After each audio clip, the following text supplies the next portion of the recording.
Hello and welcome to episode 388 of the Stacey West podcast. It's a summer special. My name's Gary and I am joined from the sunny continental, well, it could be anywhere in the UK, but in this instance, it's not. It's Gibraltar. Charlie Beeston, how are you?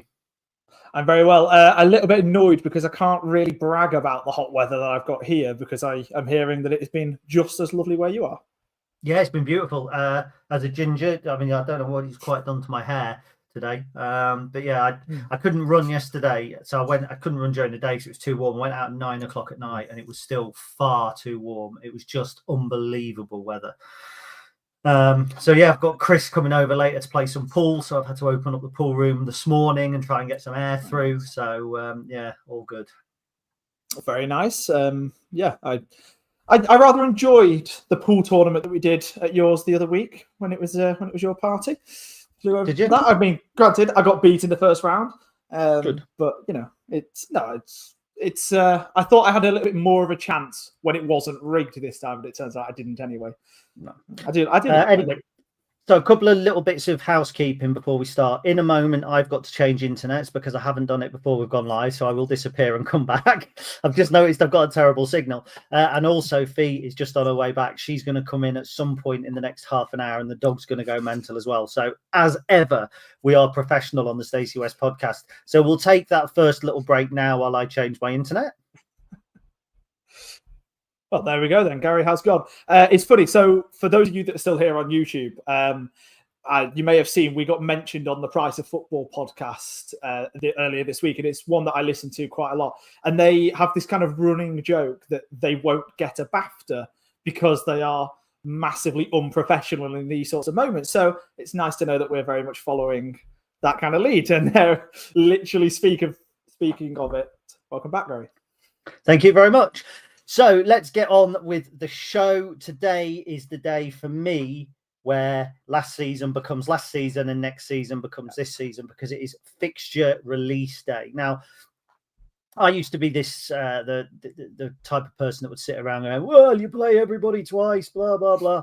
But actually, for the first time in a long while, I've got quite into the fixtures this season. For me, it's not the start of the season, that's the first game, but it is where everything becomes real. It's where you can map out the next 10, 12 months. So the fixtures dropped. The big headline, of course, the story of the fixtures is Paudie O'Connor coming back to Sincilbank in his first game as Reading. I mean, it's a tough one for us. Reading are going to be right up there, really early test on the opening day of the season. Yeah, they are. For the record, I was also a little bit like that when it came to fixtures. I still, even though we joked about it before we actually came on air, even though I may not be going to too many of the games this year, I do still get excited. And like you say, it is really that big turnover day, isn't it, from last season into this season? Yeah, Reading are going to be a really tough game. It doesn't matter when we play them in the season, but they're definitely going to be up for it on the opening game. I think when you've got a team who you expect to be up there, actually playing them on the opening day is often seen as like this bonus because they may not have sort of started their good run yet. But I don't think Reading are really going to take too much time. I think they're going to really want to come out, especially with the great news that they've been having over the course of the summer. And yeah, Paudie O'Connor coming back almost immediately. It's going to be a really good game and a great way to kick off the year. Yeah, now Christmas, I mean, we are notoriously crap over Christmas. And anybody that thinks that's a Michael Scabala issue or a Mark Kennedy issue or a Michael Appleton issue, I remember as being awful in the winter months right way back with Keith Alexander. So it's been going on 20 years. This is what our December looks like. Barnsley at home, Blackpool away, Cardiff at home, Stockport away, Barnsley away. And then the first two games of the new year, Huddersfield and Peterborough at home. I'm looking down there and thinking, Jesus, you come out of that with 6 points, you're doing well. Actually, Barnsley were a bit of a basket case club at the minute, so playing them twice could be good. But again, it's a Tuesday and Monday in the middle of December, so no Saturday game against Barnsley, which is a shame. But it does look like another tough Christmas spell as well, doesn't it? Yeah, it does. And to be fair, like you say, when we look at the fixtures, we always expect Christmas to be tough no matter who we're playing, just because of our record over that period. And actually, maybe playing some of the better teams in the division is best, because it means if we're going to lose to them anyway, we might as well lose to them in a period where we're normally not very good. But then I guess on the flip side of that, we do have a good run at Christmas. Suddenly we're in a really good position because of the teams that we're taking points away from. Again, it's going to be a tough period. It's going to have been that no matter if that was at Christmas or if that was in the middle of March, though, when you do look at the sides. So either way, some good teams there, some relatively local sides, which, to be fair, there are quite a good few in the division this year. So it's going to be a good run of games around the festive period. I found it quite surprising when I was researching the fixtures that this is going to be the first season that we're being away on the final day of the season since we came back into the Football League. We've been at home on every single final game. So we were at home against Yeovil 2017-18, Colchester the year that we won the title. We were meant to be away the year after, but it was the COVID season, and that was Burton. Season after that, it was Wimbledon behind closed doors. It was a terrible draw. It was one that I actually managed to get into. And then I seem to think, is it Shrewsbury and Crewe? Other way around, but yeah. Yeah, and then Portsmouth and Wrexham. So it's the first time we're going to be away. And it's Port Vale as well, which is actually quite a good away day. I mean, Burslem's a bit of a dump, but Andy's bus normally calls in at Uttoxeter, which is always good. Anything jump out at you other than that on the fixtures? Not really, to be fair. I was looking through. They came out actually just as I was on my lunch break. So I was with a friend of mine from work. We'd gone down. We were sat outside having a beer on the lunch break. And I was just scrolling through the fixtures and started to open up Sky Scanner, having a little look. Were there any that I could do an extreme day trip for? So fly in the Saturday morning, fly back the Saturday night. Nothing that really jumped out like that. But there's definitely a few that I will try and get to at different points throughout the year. There's one I know that I'm looking at being over in the UK for a specific weekend at the end of October, start of November, and I'm looking through it. I'm like, where's the fixture? That's FA Cup first round weekend, which could actually end up being very, very good for me. But no, outside of that, to be fair, it's we do play them all twice. Nothing massively jumps out at me. Just kind of contradict what I was saying earlier. Yeah, there's a couple of cheeky little Saturday, Tuesday turnarounds at home as well. Bolton on Valentine's Day and Northampton 3 days later, which almost mimics Stockport on around Halloween time. We had Stockport and Northampton this year. So that's a 3-day turnaround for 2 home games. And there was another one as well. Obviously, Huddersfield-Peterborough is a 3-day turnaround for 2 home games. So that happens on a couple of occasions. Which can be quite difficult. There's also Burton and Bradford on the 24th and 27th of January. So they can be quite heavy. And I think from a club point of view, they can probably be quite damaging because, if you're a family, January the 24th, Burton at home, or Tuesday the 27th, Bradford at home, you may pick one or the other. Same with Bolton and Northampton. You may pick one or the other. Whereas you look a little bit further on, Feb 28th, Blackpool, next one's 14th, Stockport. Then you've got another week before it's Rotherham. I think there's a few things on the fixture list that we don't immediately think of that the club will. It's also some of those Tuesday night games, like Barnsley on a Saturday. It's going to be a full house, but we don't have Barnsley on a Saturday. There was somebody else looking over the fixtures where there was a Tuesday night Huddersfield, March 17th, an away day. Would have been a nice away day to have had on a Saturday. The other thing to pick up on as well is the international dates. Now, I've had a look at those. Both of our fixtures against Doncaster are on international weekends. Now, as it stands, I don't see us as being troubled by the international weekend unless we make some signings. And having looked through, I don't think Doncaster will be either. So it could be that the 15th of November and the 28th of March, Doncaster stay put. Bradford is an international weekend. That's Saturday, October the 11th. Again, it's debatable whether either of us will have anything to cancel. So the only one that we may lose is the 6th of August against 6th of September against Wigan. And if I remember correctly, we played Wigan quite early on at home last season as well. It was 0-0. It was crap. It was on telly, and I ended up drinking absinthe coladas in all bar one by 3 o'clock in the afternoon. What a Saturday that is! The international weekends, they were always a little bit weird, aren't they? Because I think because obviously there's 4. I think only 3 of them are also under 21 and youth international breaks as well. I don't think all of them are youth international breaks. I can't remember which one is dropped. The last one normally isn't. Is it right? There you go. So obviously we kind of ignore that really, and we focus a little bit more on the other ones. Obviously, if the Wigan game does get called off, Wigan at home on a Tuesday night, it would be a relatively big game on a Saturday, but I don't really think it's a massive loss, no, especially if it's nice and early in September and then that game is played, let's say, in October. It's not as big of a hit as I think as some of the other ones do, because especially if you've got that November one that gets postponed, a little bit like what you were talking about earlier, you're not going to be able to reschedule that November game for December, not really. So then it's going to get pushed to January, February, a cold Tuesday night then. Let's be honest, like, people aren't going to turn up to that kind of a game, or at least not quite as much. And we look at some of our lowest attendances, just as you were saying there, they are almost always a Tuesday night in that kind of January, February, March kind of period, when that winter period is still very much settled in.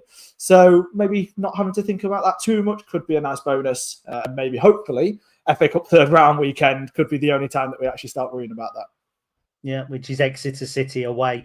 And I would be, I think we'd all be loath to have to go to Exeter on a Tuesday night, but that could certainly be a possibility. But if it was pushed forward to like March time when the weather was nice, those of us that have a nice free and easy working life might be able to actually make that, which would be quite good. And on a personal point, the one thing that does bother me is if we were to lose the Wigan game to the international weekend, I wouldn't see a home game between August the 30th and October the 4th, because we actually only have two scheduled in there, Wigan and Luton. And the 20th September, Chris Ray and I foolishly have booked in to do Equinox 24 in the vain hope that we didn't have a game. And we do have a game. So it's Luton at home. I will definitely miss Luton at home. I always seem to miss a big one early doors. So there we go. Sandwiched between Wimbledon on August the 9th, a game I also missed for being at a festival, and Plymouth on August the 16th, which I will definitely be at, is the Carabao Cup Round 1, Wednesday, August the 13th. We have been drawn for the second year in succession against Harrogate Town, but this time we will go to Wetherby Road. So I think it'll be our first competitive trip to Wetherby Road. It's not exactly the glamour draw, but I don't think in the first round there's such a thing. On paper, I think it's one of the most winnable because when you look at the current League Two odds, Harrogate are second favourites for relegation. Not a great season last season for them, as it turned out. So it's a really winnable draw and a chance on Wednesday, August the 27th, to maybe get one of the big boys in the next round. Yes, although we probably also thought that last year when we played them at home. I actually really like Harrogate as an away day as well. Did it for the friendly that we had there last year. And obviously a friendly away day is always a bit of a different beast, isn't it? But I actually really like Harrogate. It's a lovely little area. Grounds obviously very, very small, but it is actually quite a nice little ground. So it'll be a good evening away for those that do choose to go middle of summer as well. If people are sort of staying over there, but that's off the pitch. On the pitch, absolutely, we should be seeing this as a winnable game. I think it's something that we probably want to see is a nice little cup run. We didn't really get one last year, and I think it just always boosts the just boosts the club atmosphere around the stadium up a little bit more if we really do get a cup run. You're pulling a face. Well, we got to the FA Cup third round last season. That's a cup run for a lower league. Okay, no. I agree, but it was a third round draw that was then against another team in our division that we then lost to. Yes, although they are a big club in Birmingham, obviously, we've then lost to them. So it's not a cup run that really gets everybody behind the team and going. And not what you said. We're not going to. Yeah, but it actually was because I specifically said. No. I think what you mean is the atmosphere that it takes around the club. You want one that in 5 years' time you're looking back on and going, "Oh, that was the season that we did this." Like, for example, right, first round, you can say that about any team that we played. We'll look back at Chippenham away as that team. If you want to start being pedantic, the season that we played Chippenham and lost in the first round. If you want to start doing that, but we're not going to look back at it. Oh, that was the year that we got to the third round and lost to Birmingham. I know what you mean. We want to be getting to the third round, and we want to be getting a nice big Premier League team. Let's be honest, like when we had West Ham at home in the Carabao Cup, and that's what we're hoping for in this same situation. If we can go ahead, beat Harrogate, and move forward. Yeah, I mean, I think a cup run in the League Cup is nice for supporters, but not particularly lucrative for the team. When we got there with through Bristol City and Southampton, I don't think we earned a huge amount off it. But it is nice to be able to progress, and I do think winning breeds winning, doesn't it? It's easy. Winning's a good habit to get into, and Reading on the opening day looks tough, but Wimbledon away is winnable. If Harrogate away is then winnable, Plymouth at home, well, it's a home game. Northampton away, suddenly you may be on a little bit of a roll, and then Bolton we go to, and if they've had a tough start, that's where momentum builds, isn't it? And then you've got Mansfield, then you've got Wigan, then you've got Burton, then we could have a big game in the third round of the Cup. And if you get a championship team in the Carabao Cup third round, half the time they don't give a toss.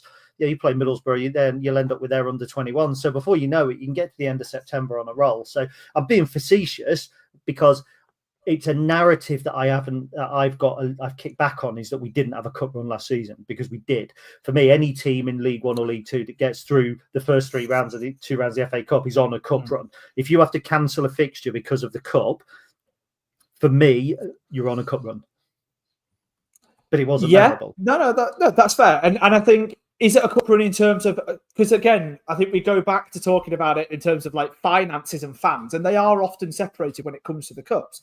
We talk about a League Cup run, and realistically, the League Cup, like you say, to the club, as much as obviously it matters in terms of that morale boosting, the fact that we were able to go a few rounds extra, not that great. But in the boardroom, they don't really care too much because there isn't a massive boost in terms of finances. Whereas to the fans, that kind of a run, although again, I think the fact that they're all always played in midweek, it does lessen the cup run with that in the League Cup. But for the fans, the fact that you're able to start playing against Premier League teams, you're getting good results like that Sheffield United away, although they were Championship that year. I think off the top of my head, they might have actually been Premier League. I can't remember. Were they Premier League? I think they were Premier League. Yeah, I think they just got Premier up. League. Yeah, they came down pecking bottom manager. Yes, absolutely. So yeah, to the fans, that is a cup run. Whereas getting to the third round of the FA Cup to play Birmingham and to lose, it's not really seen as much of a cup run. It is emotion versus what you would actually look at it as a little bit more objective when you then start taking into the finances and things like that. Like, although I agree with you in terms of that objective reality, when you start putting the fans and that emotion into it, I disagree. Fair enough.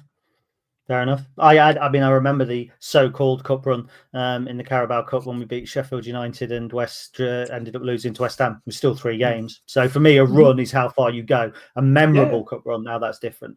One competition that we do have a relatively decent record in, we've only failed to get out of the group once since we've been back in the Football League, is the EFL Trophy, the Mickey Mouse Trophy. And it's one that is more lucrative for the football club. Unless you get a big home draw in the Carabao Cup, it's likely that you'll make more money in whatever this cup's called, Virtue Trophy, isn't it? The virtually no one's watching trophy. So the draw has been made. The plebs, the ones that don't matter, were us, Barnsley and Notts County, all thrown together. I think we've got good records against them. I think Notts County we played in one of the very first incarnations of this competition many years ago. Beat them the year that we won it. We beat Barnsley a few years ago when James Norwood was sent off for elbowing J. Ben, I believe. Yeah. So they're the 3 teams that don't matter. And then, of course, the invited guests that pay a fee, by the way. Quite a nice one, as I understand. Manchester United under-21s. It's always good to see the under-21s who had some good games against Man United kids, beating 3-2. Anthony Scully's hat-trick where they had a boy sent off. I think they beat us 1-0 in Michael Appleton's first game in charge. It's kids.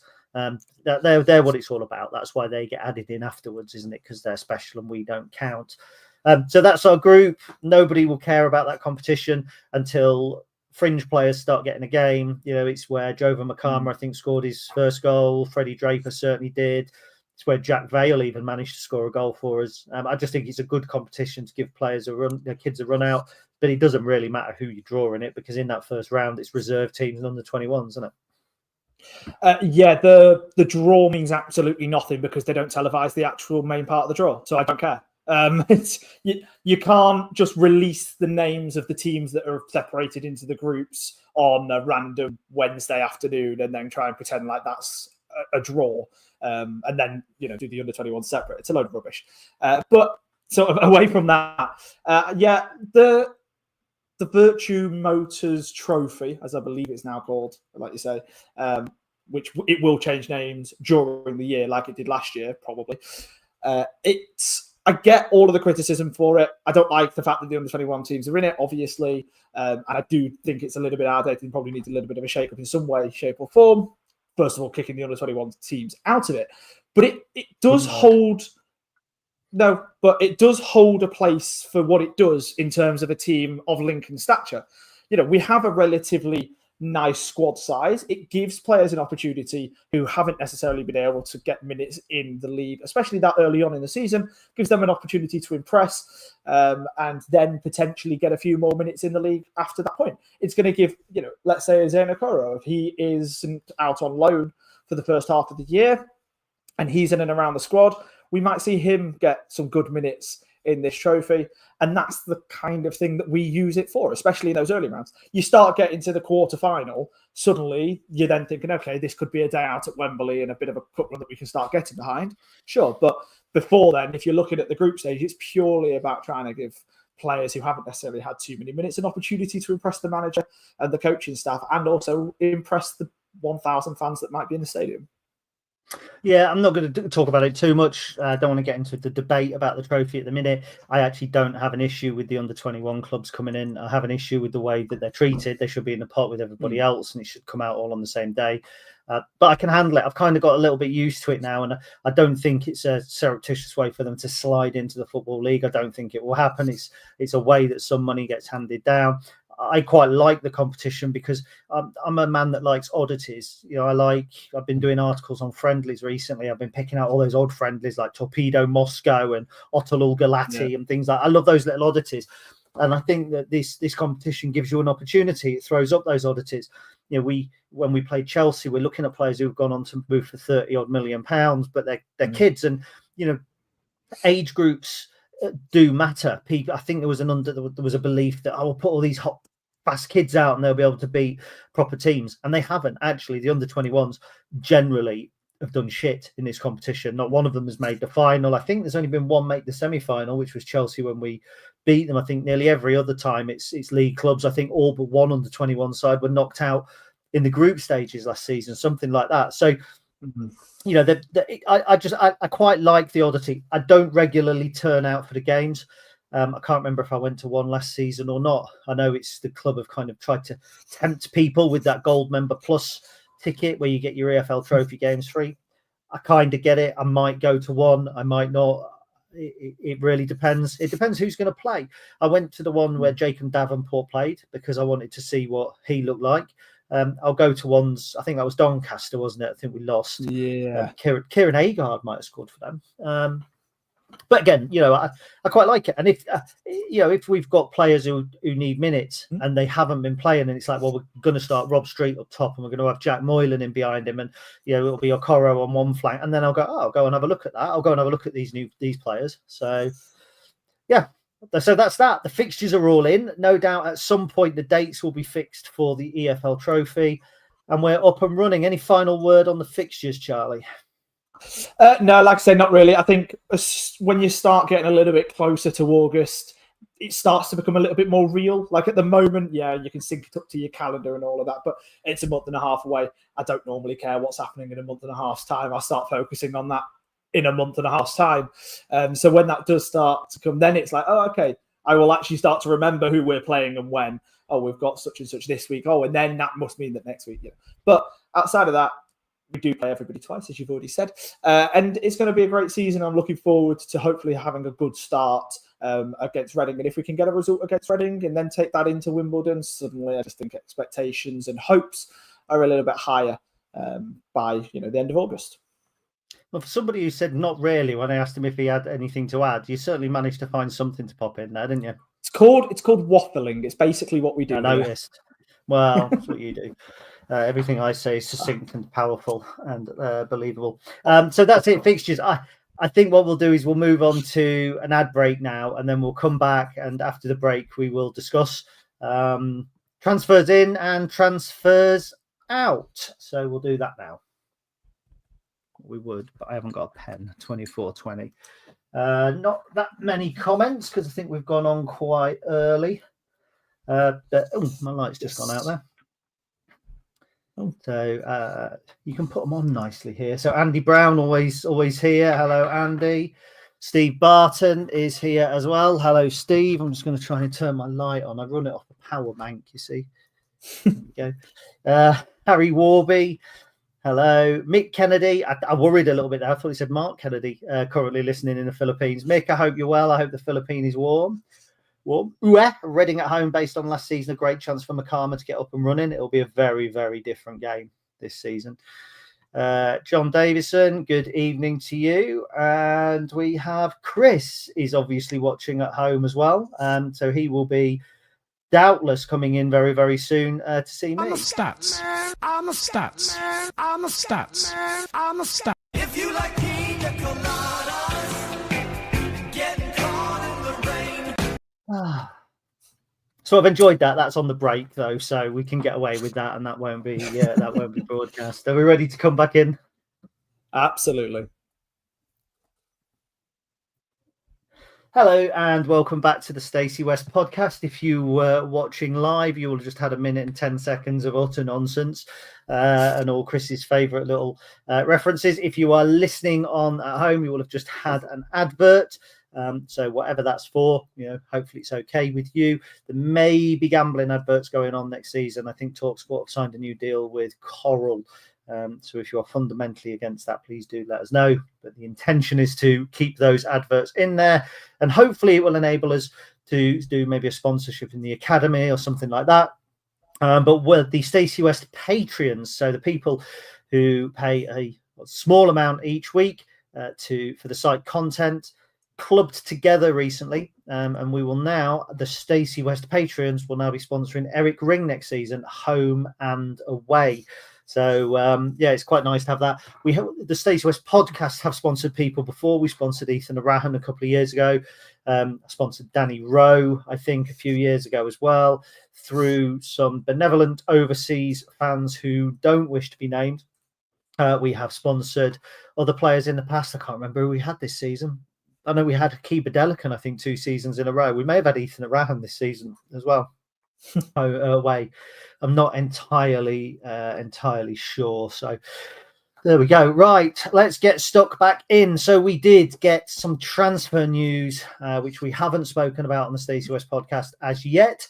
So last week, after Paudie O'Connor departed, we moved very quickly to bring in Sonny Bradley.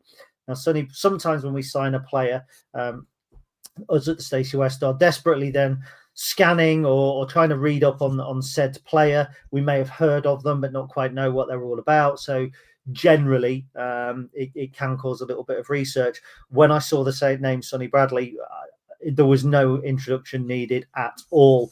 I tracked Bradley when he was at Plymouth, when I was writing Football League World, when he first moved to Luton.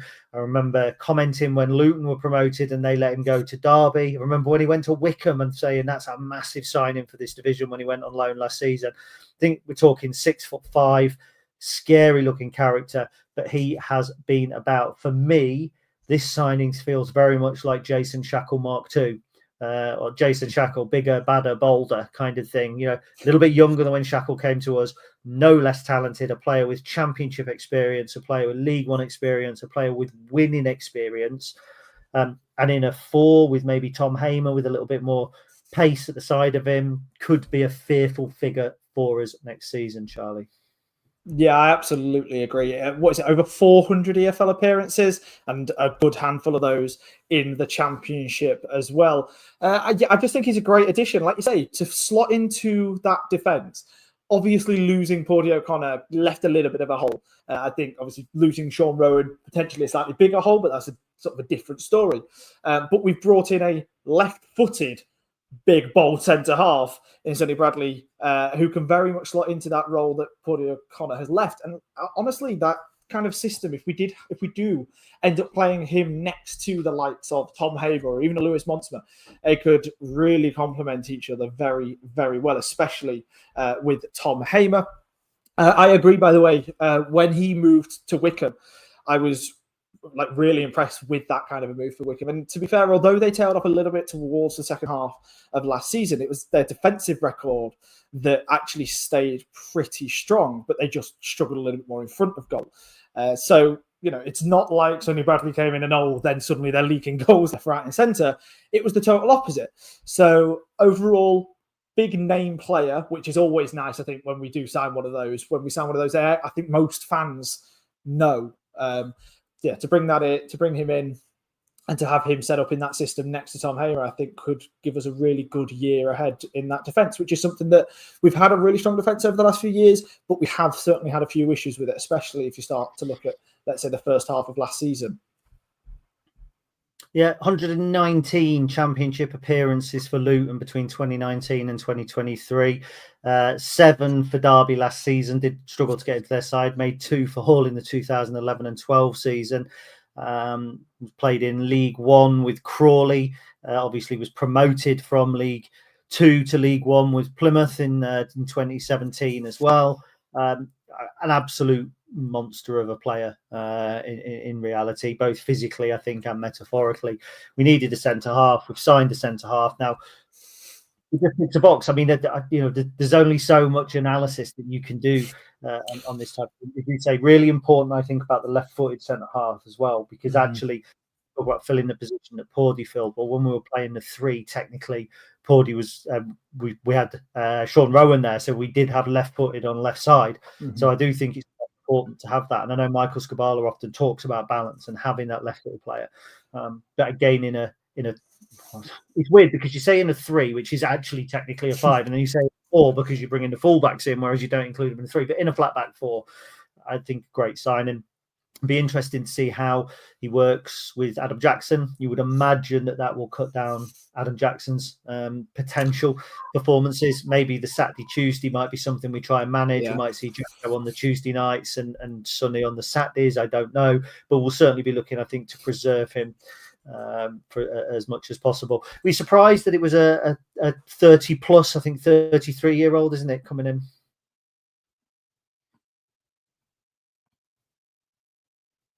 Charlie? Have we lost Charlie or have we lost me?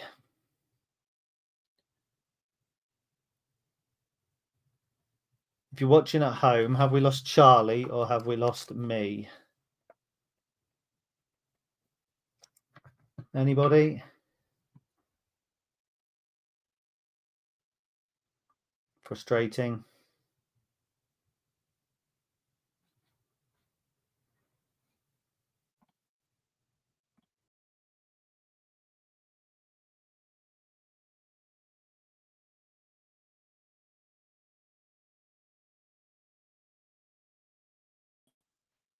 Well, in that case, I'll come and bring myself. Here he comes. He's back on now.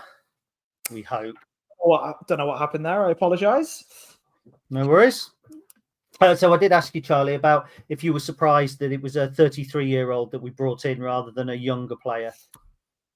I think that initial surprise isn't really there as much as it was, for example, last year when we brought in Tendai Darikwa, where I think that was the first sort of shocking older player that we'd signed for a while. And I also think with it being a centre half, that shock is also tempered a little bit like if you were to bring in a slightly older goalkeeper than it is if you're bringing in, an older fullback, an older winger, etc. There's obviously the discussion, and you know what? I think it's a fair question about, does this mean we are moving away from the model? No, I very much agree. I think if a model, not the model, but if a model isn't adapted on a regular basis, then you're constantly going to put yourself in a losing position. But I think it helps kind of facilitate some of those younger signings. And if we're going to bring in an experienced leader like Sonny Bradley, someone with a lot of promotion pedigree on his CV, doing that in a centre-half position when we've just lost our captain in Pawdy O'Connor, it's the best way that we can sort of fill that gap and bring a player of that calibre in, rather than bringing in a winger who can only play, let's say, 15, 20 games in the course of a whole year. So surprised, not much, but there's always that little tinge of it, but still very, very pleased with it. Excellent. And who do you see pairing him? Do you see it being Tom Hamer? Yeah, absolutely. I think Hamer's going to have a really big season for us this year. I agree with the point that you were making earlier on about Adam Jackson as well. I think there's definitely room, obviously, for them both in the squad, but I don't necessarily think there's going to be much scope for them both playing in the same starting 11. Wonderful stuff. Thank you, Charlie. We haven't lost you again. I thought you'd frozen there for a moment. Very good. So we move on to our next transfer story, which is Zach Bradshaw. So Zach has left the football club today, I think, without making a single appearance for us. Signed for us from Ipswich Town in January of 2023, I believe, went on loan to Dundalk, came back on loan all last season at Tranmere Rovers, dropped out of their side and ended up kind of being used sporadically by Tranmere Rovers, as well as today been allowed to join Cambridge on a free transfer, with us retaining an interest. First of all, before we dissect the actual transfer, what are your initial thoughts, Charlie? Look, the initial thoughts are, first of all, we've retained that future interest, which there's an argument that that's actually just as good sometimes as keeping a player on until a later point, and to the point where they then just leave on a free after not really making an impact, even if they've only gone ahead and made 10, 15 appearances by that point. Zach Bradshaw's a player who obviously we did sign as a project. I always use that kind of in quotation marks because I think players can often get labelled as project players a little bit too easily, but he was definitely brought in as a project. There was obviously the hope that it's probably going to be this summer, where I think the expectation was he was going to be a part of the first team. If it's deemed at this point that he's not ready, this was clearly going to be like a bit of an exit clause, kind of, going down the motorway. This was the off ramp, and the club and him have agreed that he's able to take that, and he's got himself a good move into League Two, after doing some work there in Tranmere last year. So for the player, I'm pleased that we're not just keeping him for the sake of keeping him to try and kind of prove a point and just send him out on loan with no real strategy beyond this season. And like I say, the future interest, hopefully he can go and impress there. Yeah, I found it quite an interesting signing for Cambridge, to be honest, because they're a team that have obviously just dropped out of our division. They would be intending, you would imagine, to bounce straight back. And they make the signing of a player who struggled really to get into the side that he was on loan at. I mean, looking at his last minutes, he played 8 minutes against Crewe, 13 against Barrow. He got 36 against Accrington. I mean, his last start, I think, was Fleetwood, which was the 22nd of March, where he played the full game, but very, very rarely played the full 90 and wasn't really playing much beyond Christmas. He's obviously got some qualities, because otherwise we wouldn't have signed him as the project player. My understanding is that when we first signed him, actually we were looking at turning him into a left wing back. And we'd seen some qualities in him where we thought he could play left wing back, but he wasn't playing that position at the time. Now we don't play left wing back anymore. So it's almost like a reverse Dylan Duffy situation, that Duffy left because he was very much a winger or an attacking player, and we were really playing with wing backs and it didn't suit him. That's not why he left. Obviously, we got a really attractive kind of £75,000 offer for Dylan, which then you have to make the decision. But it's almost like that reverse, isn't it? That Zach's come back and it's, well, where would we play him? I mean, he's listed generally, I think, as a left-sided centre half, which we've just had to sell one. He was generally playing left back from October onwards, I think. Tranmere, and then he was playing left centre back whenever he was coming on after that. So there's a little bit of ambiguity about where his best position is. I think he could have been seen as a long-term successor for Sean Rowan had he gone and absolutely smashed it at Tranmere. But the fact is, the two players that we loaned into League Two last season, or two of the players we loaned into League Two, in Zach Bradshaw and Jay Ben, just didn't do enough to convince the club that there was a route back for them. Rob Street did. Ali Smith was never coming back. I suppose that's football, isn't it? Yeah, it is. And you're always going to get those sort of, not even misses, just not hits in a way. Like, for example, recently, Gary, you've been doing a lot of articles of, top 10 best signings, top 10 worst signings of the EFL era. He's never going to feature on either one of those, and that's fine. You're always going to get a number of players that find themselves within the middle of that. Signed as a project player, didn't necessarily work out. Hopefully he can now go on to still be a good, solid professional footballer elsewhere.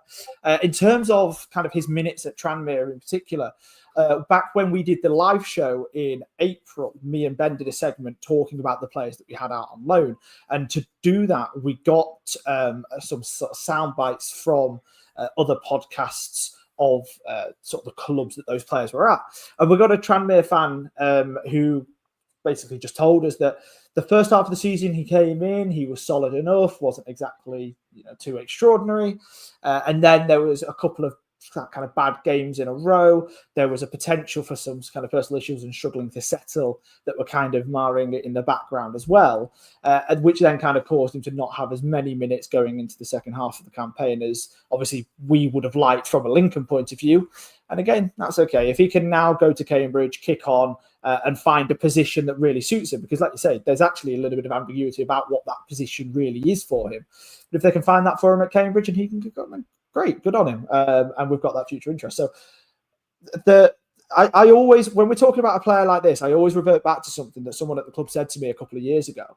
And they said, although we're always signing a player to be great at Lincoln City, when they're a young player and we're signing them, all we're doing is trying to make them into professional footballers. If that's at Lincoln, great added bonus. But we want to take them to professional football first. And, with Zach Bradshaw, hopefully now he can kick on and be a regular starter there. Yeah, I think that comment was more about the academy there, wasn't it? I think if we signed a professional No, it wasn't. It wasn't. It was more about project players. I mean, he's already a professional footballer, isn't he, when we sign him, because he was a professional. But we're talking professional footballers that are playing regular professional minutes. I'm not sure that we make very many signings of fellow professionals that we don't expect to be able to do something with for ourselves. But maybe I might be wrong. No. Of course, that's always the aim. But the first aim is to ensure that we are bettering them as players to the point where they can be playing in the league. And if it is for Lincoln City, that is the ultimate goal, obviously. Okay. I mean, we did, to be fair, when we signed him, we did sign him as a project player, and that was quite evident. And I was uncomfortable a little bit when he first signed, when it was labelled a project player, because it's like almost saying, well, we don't know if he's really any good.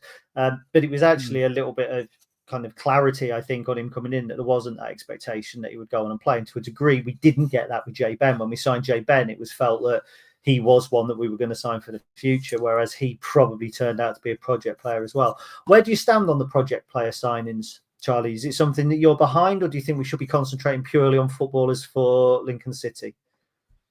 I'm very much a fan of the project player signings. Obviously, if you start spending a large amount of your budget on project player signings only, then that's a different story. But project player signings are very much needed in the exact same way that I'm happy for us to invest a certain amount of the budget in the academy. It's the same sort of vein. Some of them we're signing at 16, some of them we're signing at 20. If they're still playing for us at a high level by the age of 23, they've achieved the same sort of goal. Yeah, I mean, I always used to get a little bit disappointed that we didn't do this. Remember that other teams always took a punt on somebody, like when Shrewsbury took a punt on Daniel Udo, or when Cheltenham took a punt on who was the centre forward, Mo Isa. And I always thought, we never do that. Like, if we sign a player, we never sign a player like that who might make it. And look, for every one or two of those that there are a whole load of others that don't make it. And I did some number crunching the other day of players who didn't get minutes in League One last season. And there was like 30 or 40 new signings, I think 30 new signings in League One who didn't get as many minutes as JJ McKiernan. So, there are those that fail. And I think the first kind of project signing, so to speak, that I think we really dipped our toe in with was Juan Luque. And I'm talking kind of post EFL, because let's face it, we weren't looking at developing when we were in the National League. We were just looking at getting the hell out of the National League. Whereas I think that was when we started to make a few changes, Juan Luque, and then obviously there's been a few since then. So I do like the idea of the project player. I would prefer it if they were available to play in the EFL Trophy. That's where I want to see them. Obviously, we didn't get that with Zach Bradshaw because of the nature of where he was loaned to, and same with Jay Ben. We did get to see the likes of Rob Street and JJ McKiernan. But let's face it, even if you give a decent player from League Two a 4-year contract, they're still technically a project. That JJ McKiernan and Rob Street are. I suppose nearly every signing is when you're signing somebody who's under 22, whereas when you're signing the Sonny Bradley or a James Collins, you know what's going on. And you've got to have a mix. I was a little bit disappointed with some of the comments on on the Facebook page after Zach Bradshaw had left with things like another Jez masterclass. And it's like, well, first of all, Jez doesn't just sign the players; the whole recruitment team do. And eventually, when your words just constantly fall on deaf ears, I get fed up of reading it. If I was the club, I'd just block people that put stuff like that, because it's not even an opinion based on facts. It's just idiocy. That sort of comment is just idiocy. It's not just Jez that signed him. It's a recruitment team that signed Zach Bradshaw. Has he been a fail? Well, actually, yes, he has been a miss. He's been a transfer miss, because I disagree. I don't know. We can talk off air, but I don't know who at the club you spoke to. But for me, I don't think we should ever be signing 20-year-old players, fellow professionals, with the intention of just turning them into a professional footballer. The academy, I get it, but once they're a professional, they are a professional. So, in my opinion, we should be signing players with a view to them having first team minutes. And every project player we sign who doesn't get a single minute has probably been a miss for the recruitment team. But then you could argue that talking about players incoming, I always go about hindsight. Like, I can't tell you whether Sonny Bradley's going to be a good signing or not 2 years down the line. Maybe I can't tell you whether Zach Bradshaw's been a failure or not for us, because if he goes to Cambridge, does really well, moves on for 100,000 and we earn 10 grand out of him, then technically, I don't know. But just to give a side example, you look at Wickham, and I think one of Wickham's big transfer stories that they're going to have over the next couple of years is obviously Richard Kone. He obviously playing for Wickham, valued at £6 million in January, wasn't it, by Luton? And they could very easily get close to double digits in terms of the millions for Richard Kone, with some of the numbers that are being thrown around. And he was a punt. And yet for every one of those, they'll have had a punt. Sorry, Kevin. And for every one of those, they're going to have 5 misses as well. And that's going to happen at every single club within the division. But the ones that you make those really big transfer deals on when you sell, they are more likely than not going to be the ones that you're taking a risk on. That's a part of the business. We're talking about human beings here, not robots that you can guarantee an evolution on. Big fan of the project players. I definitely agree that obviously sometimes it will work, sometimes it doesn't. And I don't mind that. Let that happen. I'd rather do that than only sign players that are ready for League One for 1 year and then we rebuild the team every summer. Yeah, I mean, Andy Brown makes a point here about Posh do really well with young project players, which at first you think is quite a wise thing to say, because they do seem to do relatively well. But actually, if you look at the number of misses, there are just as many as there are the hits. For instance, Bradley Iovine, I can't pronounce his name, signed for 6 figures from Colchester, basically told he's no longer got a career at Posh inside 6 months. Chris Clark didn't really break through last season. For every Kwame Poku, there's a Tishmanga. For every Ivan Toney, there's another player who fails. I mean, Mason Clark did well, for instance. But Joel Randall, for instance, who came in from Exeter. Joe Taylor went through Peterborough and didn't particularly impress. They have an awful lot of misses as well as hits. I mean, even Alex Woodyard, for instance, was one of their misses as well. So, I think it's easy to judge a team when they do successfully, because all you need is one to hit. And I think that's kind of what you were saying. You only need one project player to come in and make you $1 million, and you can afford to have 2 or 3 who don't. And like Peterborough this summer have signed. They've obviously signed the Birmingham lad that we were looking at, whose name escapes me. They've signed Kyrell Lisby from Braintree, who they've identified as somebody who should be doing, who could do really well for them. Then they're not doing too bad. Let's move on briefly. We'll talk about the academy. First and foremost, the news has come out from Sunderland today that they're looking, I think, at signing Isaac Allen from our academy. It's unclear whether we've offered him a deal. There's nothing come from the club on that, which is unusual, because he wasn't mentioned as being offered a deal, I don't think, when we offered Bowler a deal and the others. So I don't know what the situation is. But Isaac Allen obviously gone elsewhere. Denny Oliver, what's gone to Sheffield Wednesday, I believe, because they've got that extra set, the 21s, the under 21s. But this is where young players being turned into professional footballers for me comes in, because that's what our academy should be doing, whether for us or not. I don't know the details of the Allen story because it's only come from Sunderland. But again, at least it's reflective that players that we are bringing through our academy are then going on to other clubs to be professionals or to be in their setup. And you would hope that there's some sort of financial remuneration. Probably not, I don't think, for Denny Oliver. I think that he was allowed to go to Sheffield Wednesday. I may be wrong. But obviously Isaac Allen, Jackson Tomac, players who come to our academy, do well, never come near the first team. That, I think, is very different from Bradshaw. But it was interesting to see that, wasn't it, about Allen?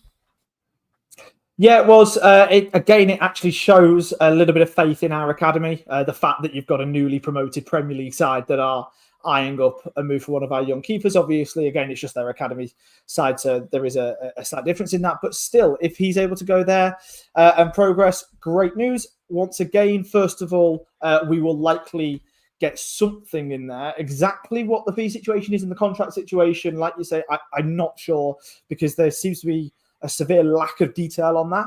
Obviously, with it coming from the Sunderland Echo, they're not going to really be publishing as much about the Lincoln side of it at the moment. Maybe if this does happen, we'll be able to find out a little bit more about the exact details of the deal.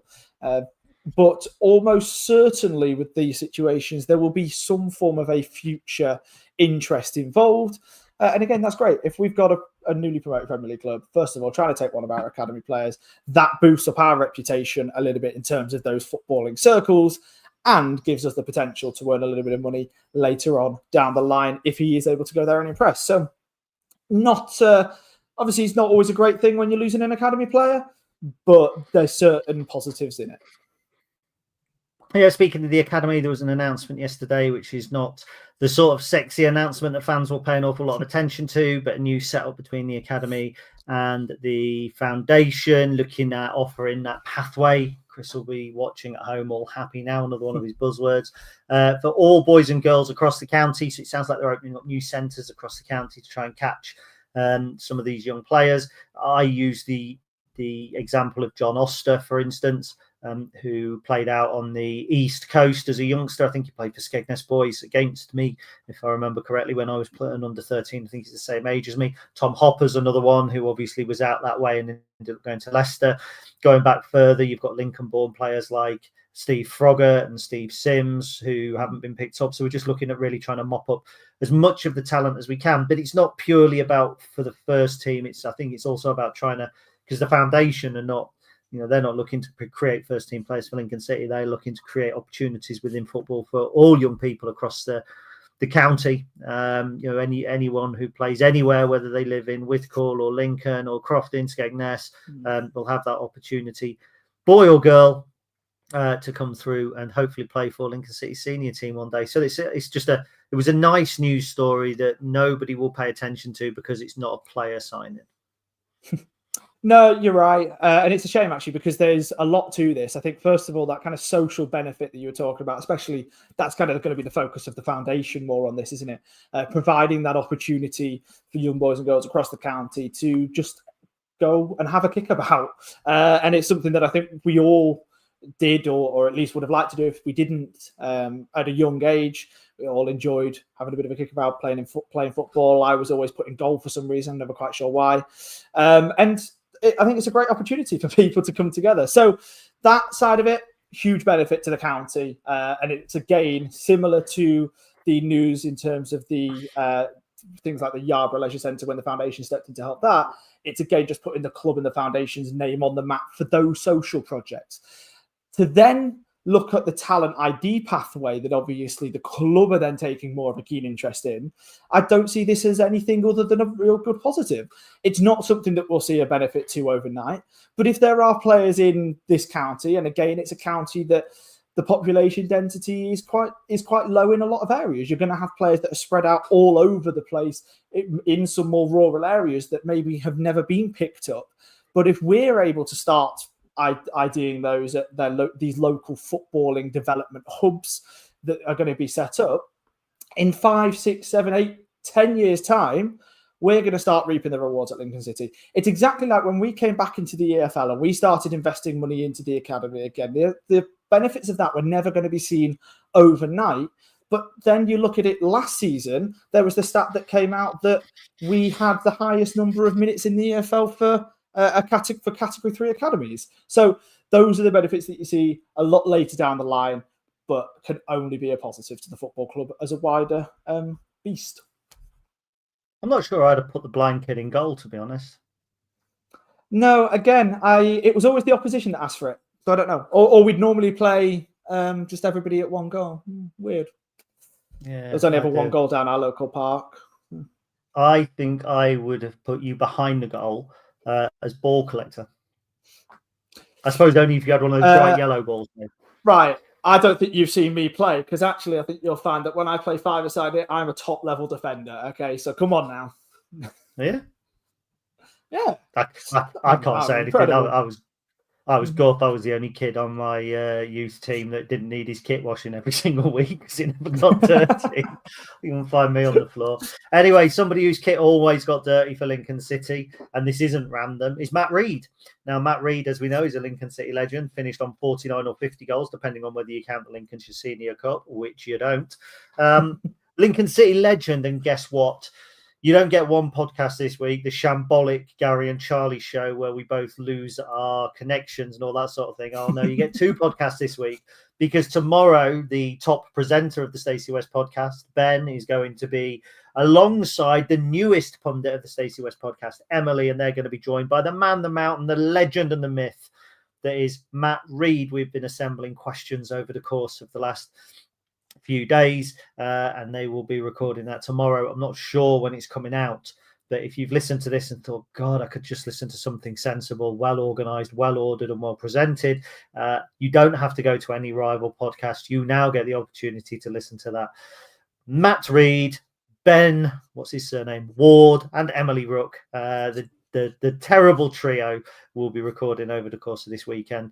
Everybody else is doing it, so why shouldn't we? That was the name of the Cranberries album, and it's also now we're joining the trend of people who of interviews over the summer. We've had our rival podcasters had Paul Farman on, I'm told.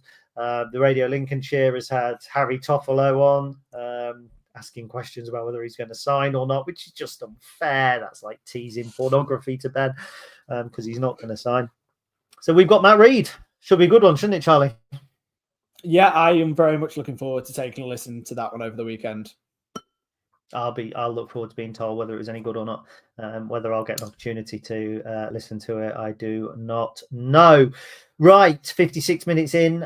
I think that is us done and dusted. Anything else, Charlie? Anything we needed to plug? Anything I've forgotten? Don't think so. Although, if you do like some of your EFL news, there is a new EFL recap news show that is currently going out a couple of times a week minimum, over at the EFL Hub. So make sure to check that one out on your podcasting platforms as well. It's only about 6 to 7 minutes long, a few times a week, like I say, just to give you a little bit of your news overall. So yeah, take a listen to that one. Wonderful. Yeah, I'm sure that's great. But is it going to be as good as this? I don't know. While we were recording, I said that the dog was going to go crazy, and somehow Fee managed to get into the house, put dinner on, close all the doors, and the dog hasn't batted an eyelid. So I am fascinated to know how she's done it. She must have got some new trainers or some new shoes or something like that. I don't know. So that was episode 388 of the Stacey podcast. We're in the Stacey West podcast. We're in the middle of summer. There's never normally much to talk about, but even when there aren't many topics, we will make sure we drag it out for you to give you something to listen to. Ben, Emily, they'll be back with you over the weekend with Matt Reed. Next week, I've lost track of who it is. I think it's possibly me and Chris. Hopefully coming at you with some transfer news. You never know. But in the meantime, up the imps. Up the imps.